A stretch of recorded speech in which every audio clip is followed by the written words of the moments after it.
Mais en septembre 2012, alors qu'une toux se faisait persistante, elle décida de consulter un médecin. Ils ont trouvé une tache sur ce qu'ils croyaient être mon poumon. Je suis une ancienne fumeuse. J'ai arrêté il y a des années. Et je pensais que mon passé me rattrapait. Ils m'ont demandé de faire une biopsie et j'ai eu peur. La biopsie revint positive. Marjorie allait avoir besoin d'une opération. Ils m'ont dit qu'ils allaient enlever le lobe supérieur et le lobe moyen de mon poumon droit. J'étais très nerveuse parce que, vous savez, chaque fois qu'on vous ouvre la poitrine, c'est une opération vraiment très lourde. Marjorie et son mari, John, prièrent pour que la chirurgie élimine toute trace de cancer. J'avais peur de perdre ma femme. Et les enfants avaient peur d'éventuellement perdre leur mère. Ma prière était, Seigneur, qu'il puisse tout enlever, au nom de Jésus. Je n'ai pas le temps pour la chimio, je ne veux pas perdre mes cheveux ou quoi que ce soit et être vraiment malade. J'ai une famille dont je dois m'occuper. Ça n'allait pas être aussi simple. Pendant l'opération, les médecins découvrirent que la masse n'était pas dans son poumon, mais sur une de ses côtes. Ils enlevèrent la côte et l'envoyèrent pour des tests. Puis ils attendirent. Il était très difficile de la voir souffrir autant. Ça a été une période très effrayante et je suis heureuse d'avoir bénéficié de l'excellent soutien de mon église.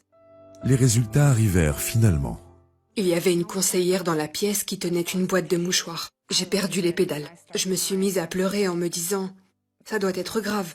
L'oncologue me dit « C'est un chondrosarcome mésenchymateux ». Un cancer des os, si rare et si agressif qu'il n'existe aucun protocole de traitement. Selon son oncologue, la meilleure hypothèse consistait en de fortes doses de radiation suivies d'une chimiothérapie intense. J'aimerais pouvoir dire que j'avais la paix. Mais avec un tel diagnostic, j'ai été ébranlé jusqu'au plus profond de moi-même. Même si je prie et que je crois au pouvoir de la prière, et que je crois à la guérison, je me suis dit, ça s'annonce vraiment mal. J'ai pensé que ma vie était finie. Juste avant Noël, Marjorie commença un régime d'irradiation quotidienne qui la voyait s'affaiblir chaque jour. Je ne voulais même pas dire à mon mari certaines des choses que je vivais, parce que je ne voulais pas qu'il s'inquiète. Il était déjà tellement inquiet. Il était terrifié à l'idée de devoir élever les enfants tout seul et d'être seul. J'étais en colère contre Dieu de voir ce qui arrivait. J'ai crié après lui. J'étais tellement blessé et en colère à son encontre. Nous avons été des fidèles serviteurs, Seigneur. Comment as-tu pu laisser cela arriver à ma femme? Les choses empirèrent. Après avoir terminé la radiothérapie, Marjorie, faible et vidée, fut admise à l'hôpital et commença une chimiothérapie agressive. J'écoutais la parole. Je faisais tout ce que je pouvais pour essayer de garder mon courage. J'ai fait le choix de me battre.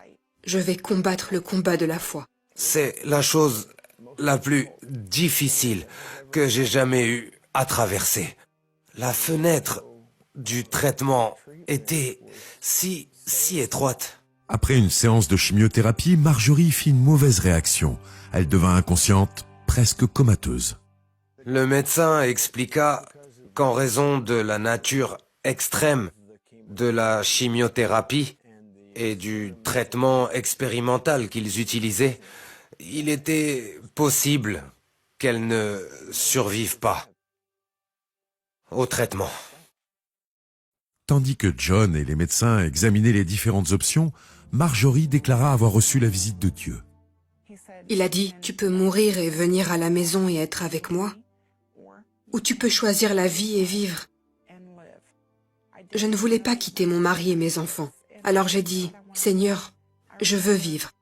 Je me souviens qu'à ce moment-là, une énergie a traversé mon corps, comme de l'électricité. Je me souviens m'être assise dans mon lit et avoir dit, je suis guérie. Contre l'avis du médecin, Marjorie et John décidèrent d'arrêter le traitement. Mon oncologue est entré dans la pièce. Il m'a dit, vous allez mourir sans la chimio. Le taux de survie est nul sans chimio avec un tel cancer. Si vous ne terminez pas votre traitement, vous allez mourir, probablement dans 6 mois. S'accrochant à leur foi et à la promesse de Dieu, le couple rentra chez lui. 3 mois plus tard, Marjorie alla faire son premier bilan de santé. Le premier bilan fut négatif. J'ai dit au médecin, vous voyez, je vous l'avais dit, je vous avais dit que je n'ai plus de cancer. Je suis guérie au nom de Jésus-Christ. Tous les 3 mois, Je faisais des scanners avec produits de contraste et tous les tests étaient négatifs. Le dernier test que j'ai passé était en décembre 2018 et il était toujours négatif. Je n'ai toujours pas de cancer. Aujourd'hui, Marjorie aime parler du pouvoir de la prière et de Dieu qui guérit. Chaque matin, en vous levant, remerciez-le d'avoir un jour de plus. Remerciez-le et louez-le.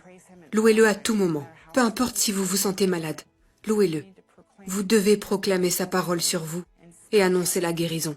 Ils m'ont dit que je n'étais pas censée être ici. Ne les écoutez pas. Écoutez la parole de Dieu. C'est par ces meurtrissures que vous êtes guéris.